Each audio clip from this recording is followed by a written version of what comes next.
Ambassador Kai Thorne straightened his diplomatic jacket as he entered the pristine meeting chamber aboard the Valari vessel. The walls gleamed with an ethereal silver-blue light that seemed to pulse gently, creating an atmosphere both beautiful and intimidating. 3 years of preparation had led to this moment, humanity's first formal diplomatic contact with the Valari Dominion. She entered like winter given form. Princess Vela Starweaver moved with liquid grace, her pale blue skin seeming to absorb and reflect the chamber's luminescence. Pink curls cascaded down her shoulders in perfect spirals, framing angular features that spoke of nobility and ancient bloodlines. She wore flowing robes that seemed to shift color with her movements, and her violet eyes held the weight of centuries of civilization. "Ambassador Thorne," she said, her voice carrying the musical quality common to her species. "I am Princess Vela Starweaver, first emissary of the Valari Council." Kai stepped forward with a warm smile, extending his hand. "Princess, it's an honor to." She recoiled as if he'd offered her a venomous snake. "Please. Such physical contact is unnecessary." Heat rose in Kai's cheeks, but he maintained his diplomatic composure. "My apologies. In human culture, a handshake is a gesture of respect and goodwill." "Yes, well," Vela settled into her chair with practiced elegance, "we are not humans, are we? Your species' tendency toward excessive physical expression is noted in our files." The dismissive tone rankled him. "Physical expression is how we communicate trust and emotion. It's fundamental to who we are." Precisely the concern. Her lips curved in what might have been a smile on anyone else, but felt like condescension. Emotions cloud judgment. Physical impulses lead to chaos. The Valari have transcended such primitive responses through millennia of discipline. Primitive? Kai's diplomatic training warred with his rising irritation. "Princess, with respect, what you call transcendence sounds more like emotional starvation." Vela's violet eyes flashed dangerously. "How dare you suggest that our evolved civilization is somehow lacking? We have achieved perfect harmony through order and restraint, concepts your kind seems incapable of grasping." "Perfect harmony?" Kai leaned forward, his patience finally cracking. "You mean perfect isolation? When did feeling deeply become a weakness instead of a strength?" The princess rose gracefully, her composure intact despite the fire in her eyes. "This conversation demonstrates precisely why these negotiations may prove challenging, Ambassador. Perhaps we should reconvene when you've had time to consider the benefits of emotional discipline." As she glided toward the exit, Kai called out, running away, "Princess.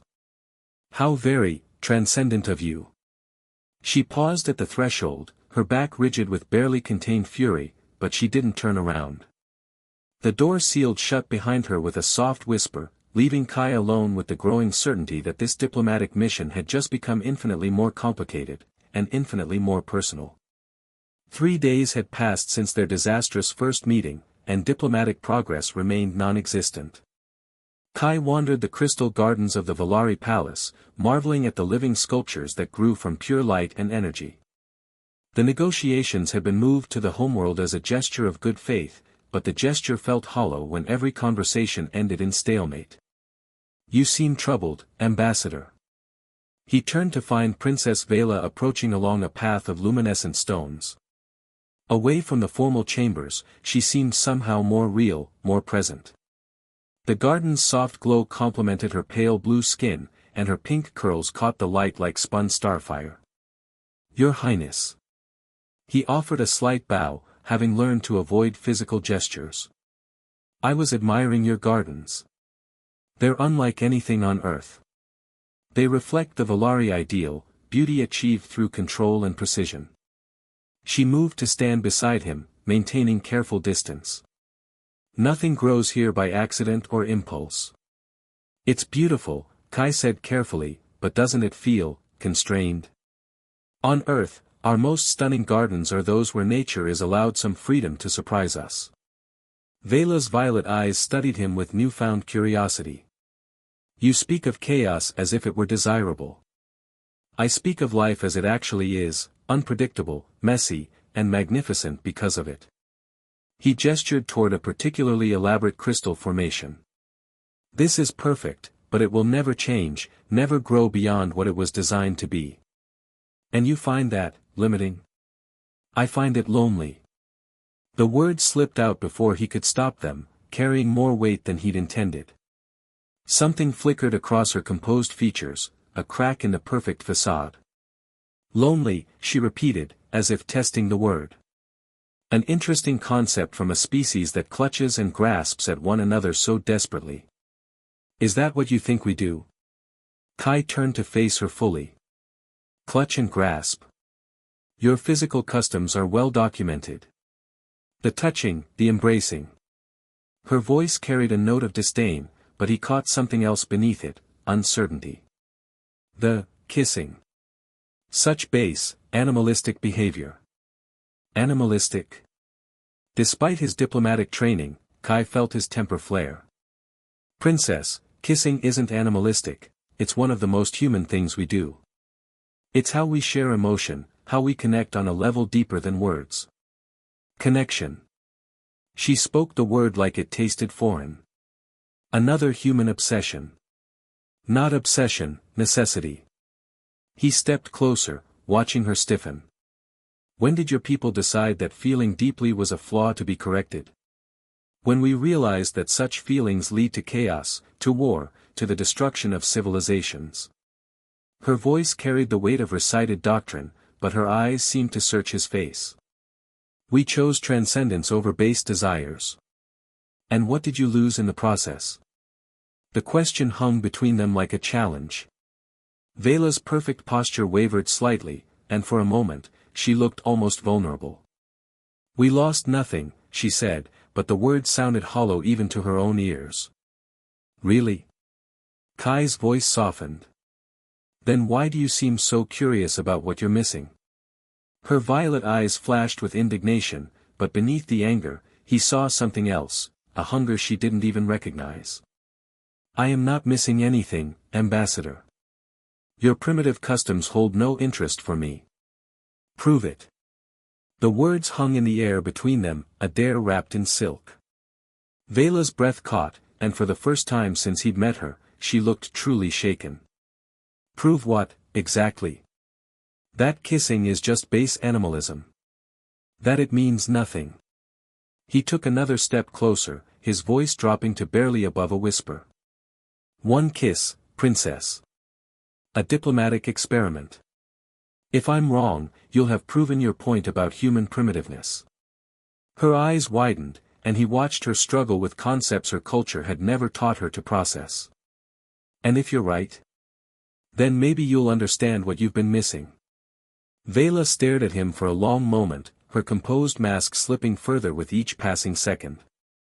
Finally, she lifted her chin with regal determination. Very well, Ambassador. One kiss. But only to demonstrate the futility of your barbaric customs.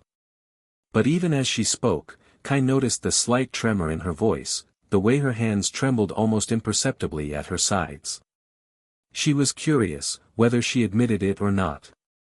And curiosity, he was learning, was a very human thing indeed.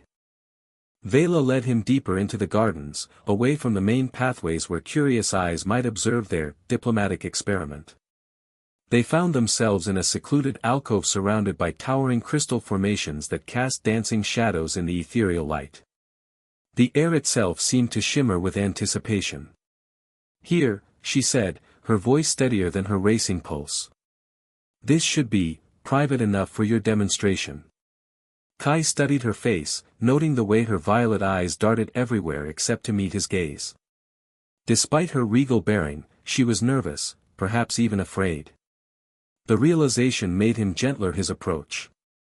Princess, he said softly, we don't have to do this if you're uncomfortable. I am not uncomfortable, she replied quickly, too quickly. I am simply curious about your barbaric customs. For diplomatic purposes, of course. Of course. He smiled, and she found herself staring at the way the expression transformed his entire face. May I? She nodded, not trusting her voice. As he stepped closer, she caught his scent, something warm and earthy that was entirely foreign to her sterile world. Her breathing quickened despite her attempts to maintain composure. Kai raised his hands slowly, telegraphing his movements.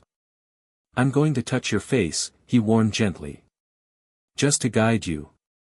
The first contact of his fingers against her cheek sent shock waves through her entire body. His skin was warm, so much warmer than any Valari's, and slightly rough with a texture that made her nerve endings sing. She gasped, her eyes flying wide. What is this?" she whispered.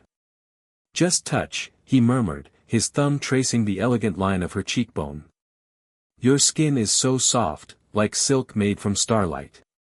No one had ever spoken to her like that.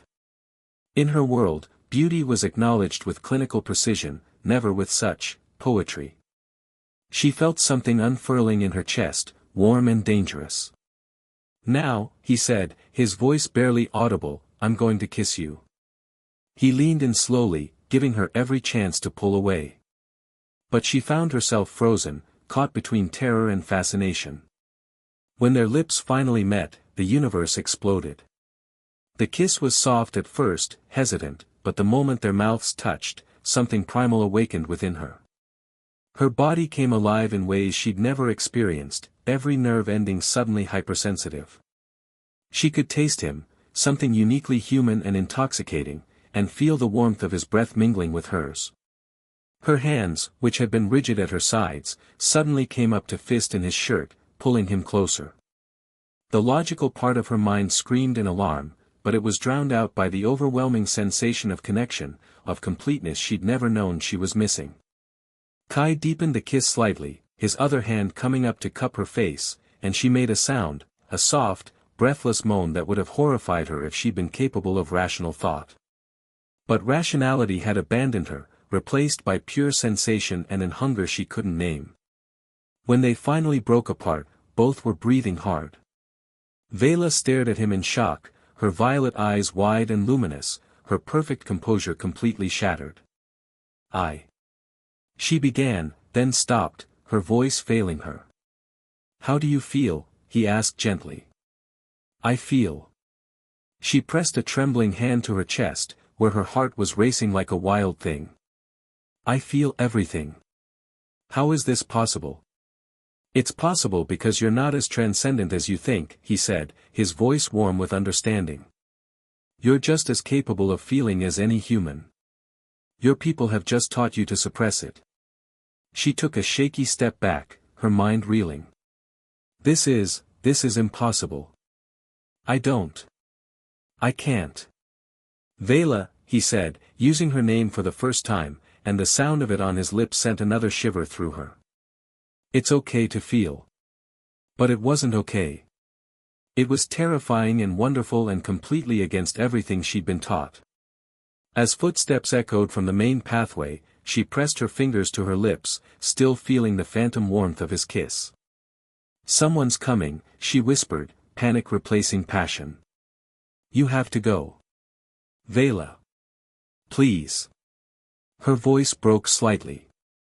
I need to think." He nodded, understanding flickering in his eyes. "Find me when you're ready," he said quietly, then slipped away into the shadows just as two Valari guards rounded the corner. Left alone, Vela sank onto a nearby crystal bench, her legs suddenly unable to support her. She touched her lips again, marveling at their sensitivity.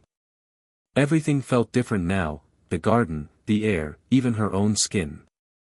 What had he done to her? More importantly, what was she going to do now that she knew what she'd been missing? Part 4, Forbidden Longing. The royal chambers had never felt so confining. Vela paced before the massive windows that looked out over the capital city, her reflection ghostlike in the crystal-clear surface.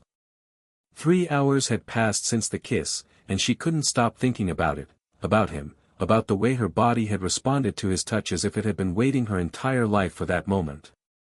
She pressed her fingertips to her lips for the 100th time, still feeling the phantom warmth of his mouth against hers. The sensation was burned into her memory with perfect clarity, the softness of his lips, the taste of him, the way her entire world had narrowed to that single point of contact. "This is madness," she whispered to her reflection. "I am a princess of the Valari. I do not. I cannot." But even as she spoke the words, she knew they were lies. She could, and she had, and more disturbing still, she wanted to again. A soft chime indicated someone at her door. "Enter," she called, expecting one of her attendants. Instead, Kai stepped into her chambers, and her heart immediately began racing again. He'd somehow bypassed her guards, a feat that should have alarmed her but instead sent a thrill through her treacherous body. "How did you? Your diplomatic protocols include emergency provisions for private consultation," he said, his voice low and warm. "I may have stretched the interpretation slightly. She should order him to leave. She should call for her guards." Instead, she found herself drinking in the sight of him, the way his dark hair fell across his forehead, the warmth in his brown eyes, the memory of how his hands had felt against her skin. "You shouldn't be here," she said, but her voice lacked conviction. "I know." He took a step closer, and she didn't retreat. "But I couldn't stop thinking about you. About what happened in the garden." "It was a diplomatic experiment," she said weakly. "Nothing more." "Was it?" His eyes searched her face. "Because you look like a woman who's been thinking about it as much as I have." Heat flooded her cheeks, a distinctly human response that horrified and thrilled her in equal measure. "I don't know what you mean." "Don't you?" He moved closer still, near enough that she could smell his intoxicating scent again. "Tell me you haven't been touching your lips, remembering.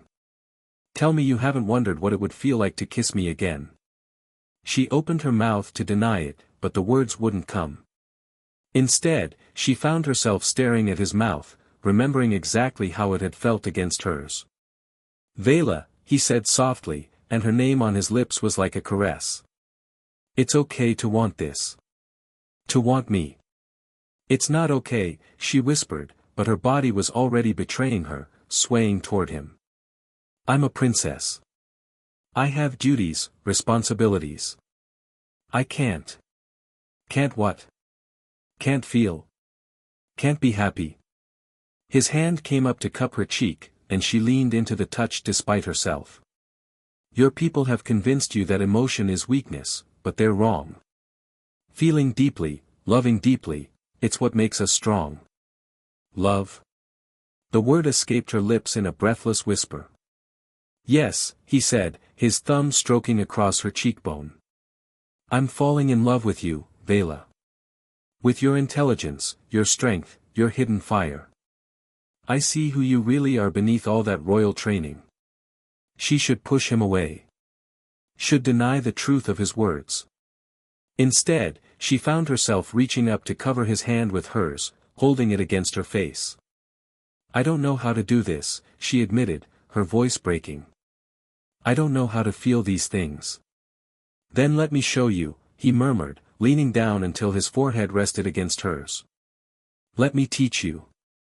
This time, when he kissed her, there was no hesitation. She met him halfway, her arms winding around his neck as he pulled her closer. The kiss was deeper than before, more desperate, and she felt herself melting into him with a surrender that should have terrified her. His hands roamed her back, mapping the elegant lines of her body through the silk of her robes, and she gasped into his mouth. Every touch sent electricity through her veins, awakening parts of herself she'd never known existed. "Kai," she breathed against his lips, and he groaned at the sound of his name in her musical voice. "You're so beautiful," he whispered, pressing kisses along her jaw, down the column of her throat. "So perfect. She should stop this. Should remember who she was, what she owed her people." But when he found that sensitive spot where her neck met her shoulder, all rational thought fled. She arched against him, her hands fisting in his hair, and made a sound that was pure want. The sound of approaching footsteps in the corridor broke them apart like a physical blow. They stared at each other, both breathing hard, both disheveled. "My guards," she whispered, panic replacing passion. If they find you here. I know. He pressed one last, quick kiss to her lips. But Vela, we need to talk about this. About us. There is no us, she said, but even she could hear how unconvincing the word sounded. There could be, he said quietly. If you're brave enough to choose it. The footsteps were getting closer. He moved toward the window, then paused, looking back at her. Choose me, Vela. Choose love over duty. Choose happiness over obligation. And then he was gone, leaving her alone with her racing heart and the impossible choice he'd laid before her. Outside her door, she heard her guards take up their positions. Inside her chambers, she pressed her back against the wall and tried to remember how to breathe. He was asking her to choose him over everything she'd ever known. To abandon her people, her culture, her very identity for the chance at something she'd never even believed existed. The truly terrifying part was that she was actually considering it. The Valari High Council chamber had never felt so cold. Vela stood before the assembled elders, their pale blue faces impassive as they delivered their verdict on the human diplomatic mission. Around her, the crystal walls seemed to pulse with disapproval, reflecting her own inner turmoil. The negotiations have failed, Elder Theron announced, his voice carrying the weight of centuries. The humans are too emotional, too chaotic to be trusted as allies. We will maintain our isolation. Furthermore, Elder Lyanna added, her violet eyes fixed on Vela, there are disturbing reports about your conduct with the human ambassador. Conduct unbefitting a princess of the Valari. Vela's heart hammered against her ribs. They knew. Somehow, they knew about the kisses, about the feelings she'd been struggling to hide for the past week. I don't know what you mean, she said, her voice steadier than she felt. Don't you? Elder Theron's expression grew stern. You've been seen speaking privately with the human. Your behavior has been erratic. Some have even reported that you've been displaying emotional responses. The accusation hung in the air like a death sentence. In Valari society, uncontrolled emotion was the greatest sin, the one weakness that could destroy everything they'd built. I have performed my duties as emissary with proper decorum, Vela replied, but she could hear the tremor in her own voice. Have you? Elder Lyanna stepped forward, her gaze piercing. Then you won't mind submitting to a neural scan to prove your emotional stability remains intact. Terror flooded through Vela's system. A neural scan would reveal everything, every moment of passion, every kiss, every forbidden feeling that had bloomed in her heart. It would expose her love for Kai like a raw nerve. She began, then stopped. In that moment of hesitation, she saw her future laid out before her with crystal clarity. She could submit to the scan, let them burn away her newfound capacity for love, return to the cold perfection of her former life. She would be safe, accepted, properly Valari. She would also be dead inside. No, she said quietly. No. Elder Theron's eyebrows rose. Princess, you would refuse a direct order from the High Council. I would refuse to let you destroy the best thing that's ever happened to me, she said, her voice growing stronger with each word.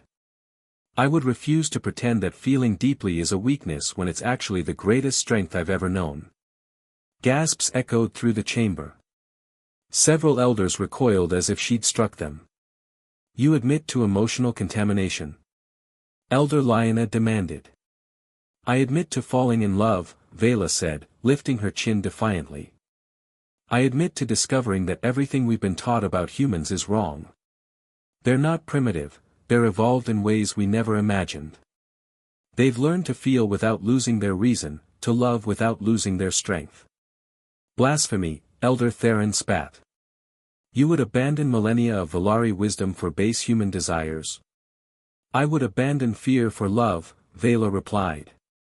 I would choose growth over stagnation, feeling over emptiness, life over mere existence. The chamber erupted in chaos. Elders shouted over each other, their perfect composure finally cracking. Through the noise, Vela heard the sound of running feet, and suddenly the chamber doors burst open. Kai stood in the doorway, flanked by her guards who were trying unsuccessfully to restrain him.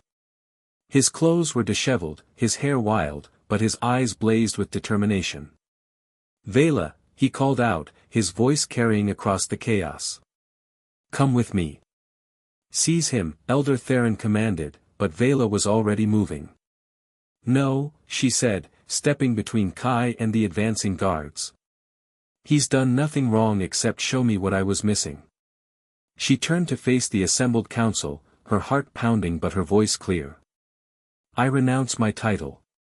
I renounce my position. I choose love over duty, feeling over protocol, and life over the living death you call transcendence." "You cannot," Elder Lioness said, her voice shaking. "You are Princess of the Valari. You have responsibilities." "I have the right to choose my own path," Vela interrupted. "And I choose him. I choose love." She turned toward Kai, and the smile that spread across his face was like sunrise after endless night. He held out his hand, and this time, she didn't hesitate. She took it, feeling the warmth of his skin against hers, the rightness of the connection. "Are you sure?" he asked quietly. "Once we leave, there's no going back." "I'm sure," she said, then louder, so the entire council could hear, "I've never been more sure of anything in my life." Together, they walked toward the door, ignoring the shouts and protests behind them. As they stepped into the corridor, Vela felt a weight lift from her shoulders, the weight of centuries of repression, of duty that had become a prison, of a life half-lived. "Where will we go?" she asked as they made their way toward the spaceport. "Wherever we want," Kai said, lifting their joined hands to press a kiss to her knuckles. "The galaxy is vast, and there are worlds that welcome both humans and Valari. We'll find our place." "Together," she said, and the word tasted like freedom. "Together," he agreed, and when he kissed her there in the corridor, she felt something she'd never experienced before, complete and perfect joy. Behind them, the council chamber continued to echo with outrage and disbelief. But ahead lay infinite possibility, and love strong enough to bridge the space between worlds. As their ship lifted off from the crystal spires of the Valari homeworld, Vela looked back once at everything she was leaving behind. Then she turned to Kai, to the future they would build together, and she smiled. She had chosen love. And love, she was learning, was the most transcendent thing of all.